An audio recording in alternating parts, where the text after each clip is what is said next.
Bienvenue dans votre émission Jardinette. Aujourd'hui, nous sommes à l'hippodrome de Carrère avec des invités qui vont se présenter tout d'abord. Donc, bonjour messieurs et mesdames. Oui, bonjour. Donc, Olivier Carême, président de l'association Réseau Vive, donc village d'initiative volontaire. Anna, je m'occupe de la communication à Vive. Miguel Kabi, alias Madust, peintre, graffeur, etc. Merci. Donc aujourd'hui, nous sommes sur une manifestation qu'organise Vive. Déjà, est-ce que nous pouvons comprendre qu'est-ce que ça veut dire dans ce sigle VIV? Alors, Vive, c'est village d'initiative volontaire. Donc, c'est un rassemblement de professionnels martiniquais qui se sont rassemblés depuis le début de l'année 2016 autour de compétences diverses. Donc, il s'agit aussi bien d'artisanat avec des vêtements, des artistes peintres, graffeurs, des gens qui travaillent sur des t-shirts, des textiles, etc., etc. Une partie agroalimentaire avec de la transformation de produits agricoles, donc des jus, des thés, des gâteaux, des cours de jardinage. Qu'est-ce qu'on a encore? Enfin, toute une série d'activités qui sont là pour montrer qu'il y a des choses qui se font en Martinique, il y a de la compétence martiniquaise et qu'on peut travailler aussi beaucoup à partir des produits locaux. Je vais prendre un exemple. On a de la farine sous la base de bananes jaunes, d'achine et avec lesquelles on va confectionner des crêpes. Donc, voilà. Donc Vive, c'est ça. C'est un rassemblement professionnel autour de la compétence et des produits locaux, des produits martiniquais. Cette manifestation est appelée à se renouveler combien de fois par année? Comment cela s'organise? Alors, on a beaucoup réfléchi à la question et on est aujourd'hui sous une base de 2 villages par mois. Alors, on est constitué en association, donc il va y avoir un grand village mensuel, dont certains vont se dérouler où on est aujourd'hui, c'est-à-dire à l'hippodrome de Carrère, donc dans les jardins de Carrère, et un autre plus petit village, un peu plus, à taille un peu plus réduite, qui va se faire à la baie des Tourelles, justement chez l'un de nos adhérents. Donc c'est Martinique Agriculture, c'est une coopérative et sous laquelle on va s'installer une fois par mois aussi, décentraliser un peu de ce qu'on a l'habitude de faire pour aller un peu retourner sur la ville et sur Fort-de-France. Bien. Passons à madame. Moi, je m'occupe de la communication de Vive, mais pas seulement puisque je fais des spots vidéo. Voilà. Et j'ai aussi, il n'y a pas longtemps, inventé une boisson que je vends aujourd'hui sur le village.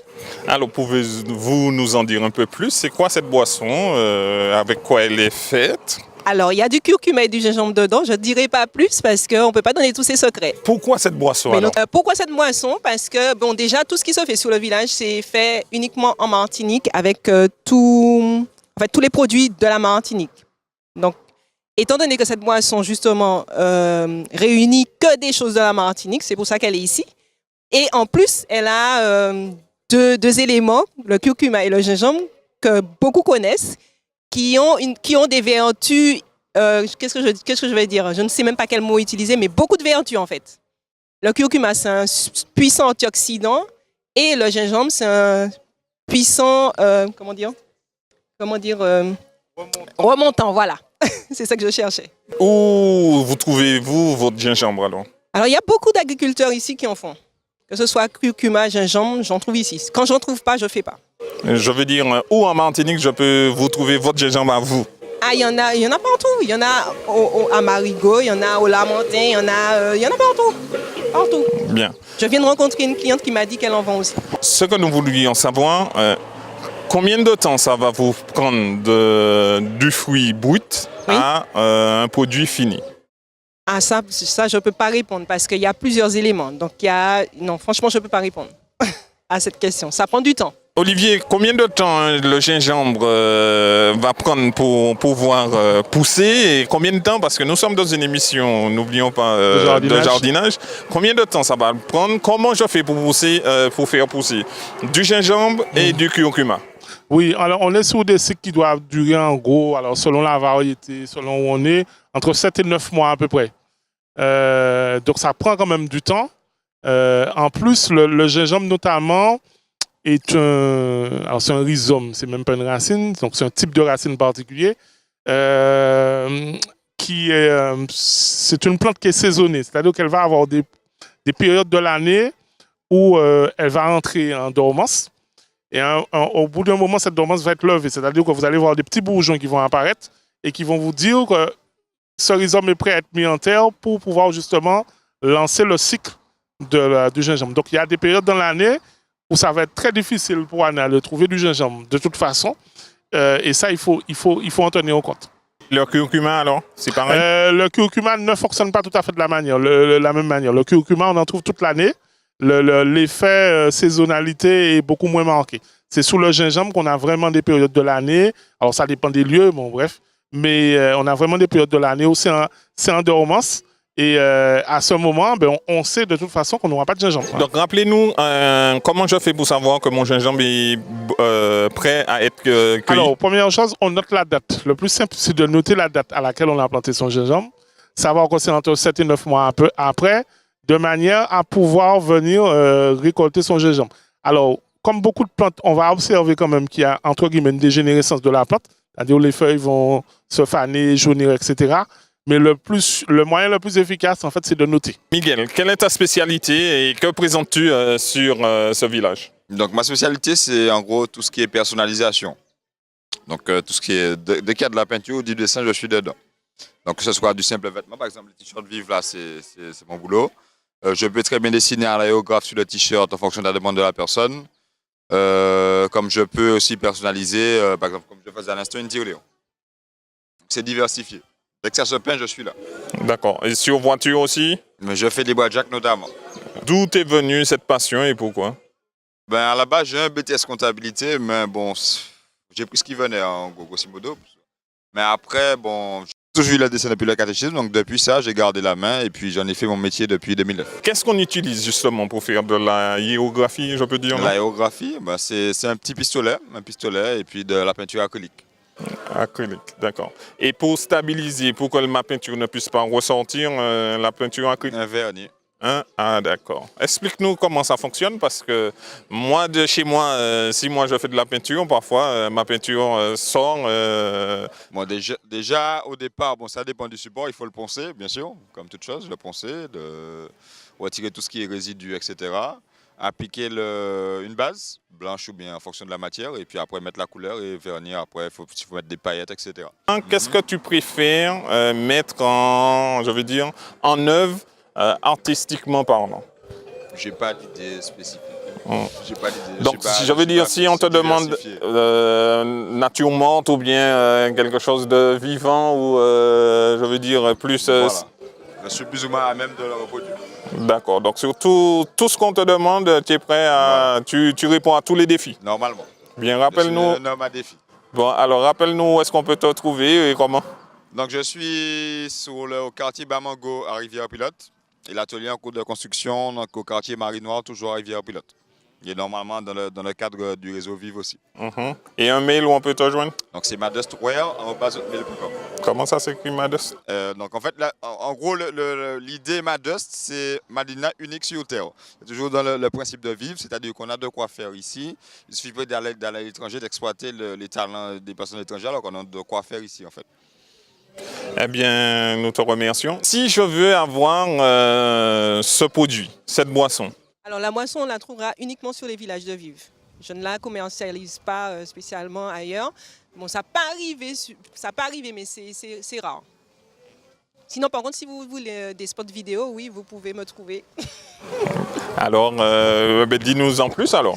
Alors, je fais des spots vidéo publicitaires. Donc, les publicités de la manifestation en général, j'en fais soit avec des photos, soit avec des films que j'ai déjà au préalable pris auprès de chaque participant. Et j'ai une chaîne YouTube, Anna Manla. Donc, vous pouvez aller voir ce que je fais sur cette chaîne YouTube. Anna, A-N-A, Manla, M-A-N-L-A. Eh bien, merci. Est-ce qu'on peut revenir sur le but ultime de cette manifestation? Alors, sur cette manifestation, j'ai envie de dire d'une manière générale, sur ce que veut faire Vive. Vive veut démontrer qu'il y a du boulot en Martinique, il y a des choses à faire, il y a des compétences, il y a des produits locaux qui sont extraordinairement intéressants. Vive veut aussi se donner une mission, on va dire, d'éducation, de motivation, notamment auprès de notre jeune public, c'est-à-dire qu'on veut on veut qu'un jeune Martiniquais ou une jeune Martiniquaise ait envie de travailler, ait envie de faire certaines choses et se dise qu'en restant au pays, il y a aussi des choses à développer. C'est pourquoi on travaille nos produits locaux, justement, parce que lorsque mon fils viendra tout à l'heure voir, ben, il verra qu'autour de son père, il y a des gens qui ont développé des choses, que ce soit sur du textile, que ce soit sur du bois. Par exemple, les meubles sous lesquels on est assis, alors aussi bien cette chaise qui se transforme en escabeau, par exemple, voilà, que ces petits bancs faits ici, que la table, ce sont tous des réalisations de nos artisans de vivre. Donc voilà. Donc on est vraiment dans de l'opérationnel, c'est-à-dire faire en sorte que les jeunes Martiniquais puissent trouver du travail chez eux. Voilà. Et ce village, en fait, est une illustration parmi tant d'autres de choses que nous sommes prêts à faire, à mettre en place, à vivre, justement pour que ce pays vive. Voilà. Peut-on vivre des produits que nous fabriquons, nous, chez nous? Alors, on parle d'économie, là. Alors, je vais donner un exemple concret. On a un artisan qui est juste derrière, qui produit des meubles en bois de palette. Alors, ce monsieur, on en a bien rigolé depuis, mais bon, quand je lui ai eu au téléphone, il a moins rigolé parce que je lui ai fait quelques remarques, parce qu'il hésitait à venir, en fait. Il se demandait, oui, est-ce qu'il avait suffisamment de produits, etc. Je lui ai dit, mais tu viens. Ça te permettra au moins de présenter tes produits, de te faire reconnaître. Les gens verront ce que tu fais, verront la qualité de tes produits. Là, au moment où on parle là, de manière très concrète, il a un bloc-notes et il est sous la 3e page de commande. Et il est en train de me dire, là, on discutait il y a 20 minutes, et il me dit, bon, je vais avoir besoin d'un coup de main parce que je suis seul de mon entreprise et je vais devoir embaucher quelqu'un pour pouvoir satisfaire les commandes des clients. Et c'est ce travail-là qu'on essaie de faire à vivre, faire en sorte que l'idée qui est bonne au départ ne puisse pas rester simplement au stade d'idée et devienne un acte économique fort, c'est-à-dire qui crée de la richesse, tout simplement. Et permettre, comme la question disait, d'en vivre décemment. Voilà. Parmi ce que nous présentons ici, quelles sont les perspectives justement de développement, de vivre à l'avenir? Où vous voulez aller? Alors, vivre a une idée au départ. L'idée au départ, c'était de donner de la visibilité aux petites structures. J'avais moi connu un parcours qui était relativement difficile quand j'ai créé mon entreprise et je me suis dit que je voudrais éviter ça à ceux qui créent. Donc notre idée, c'est de devenir vraiment des partenaires du Martiniquais de manière générale, mais du monde économique en particulier. C'est par exemple ainsi qu'on a un village ici même le 7 janvier prochain, donc 7 janvier 2018, où on est partenaire de la CTM qui organise un grand prix hippique le dimanche 7 janvier. Et nous, on sera là justement, on va dire comme une sorte de vitrine martiniquaise de ce qui se fait en Martinique. Donc aussi bien sûr de la restauration. Alors lorsque nous on parle de restauration, on parle de valorisation de produits locaux. C'est de ça qu'on parle. On parle notamment de sans gluten aussi, entre autres. On sera aussi sur des produits agricoles, on sera sur des plantes, on sera sur des ateliers de jardinage, on sera sur du textile, t-shirt et autres. On sera sur des boissons revigorantes. On sera tous sur des meubles locaux. On sera tous. Alors, on a même ce matin, pour vous donner une idée de comment nous, on s'inscrit dans une diversité, d'une manière générale. On a un coach sportif qui travaille ici, qui travaille en Martinique depuis un moment et qui est intéressé par l'idée et qui veut venir. On a aussi ce matin ce qu'on appelle un facteur de tambour, donc quelqu'un qui fabrique des tambours locaux, qui veut aussi venir pour montrer un peu ses réalisations. Donc vivre, c'est tout ça. Ce n'est pas un type d'activité, c'est toutes les activités qui se font en Martinique par des gens qui font des choses innovantes, des gens qui ont envie de créer, peuvent prendre contact avec nous. Donc je peux donner un numéro de téléphone, le mien, donc le 0696 29 21 46, ou une adresse mail, donc c'est Olivier écrit normalement en minuscule, comme l'Olivier, .carême, donc CAREME, jardinage@gmail.com. S'il fallait souhaiter quelque chose à vivre, que diriez-vous? Moi, alors en fait, je souhaite longue vie à vivre. Je souhaite vraiment que nous puissions vraiment développer l'économie solidaire que nous avons décidé de développer et que notre monnaie aussi, notre monnaie puisse prendre de la valeur entre nous et que nous puissions vraiment entre nous faire circuler cette monnaie et permettre une économie forte et réelle. Pourquoi les couleurs?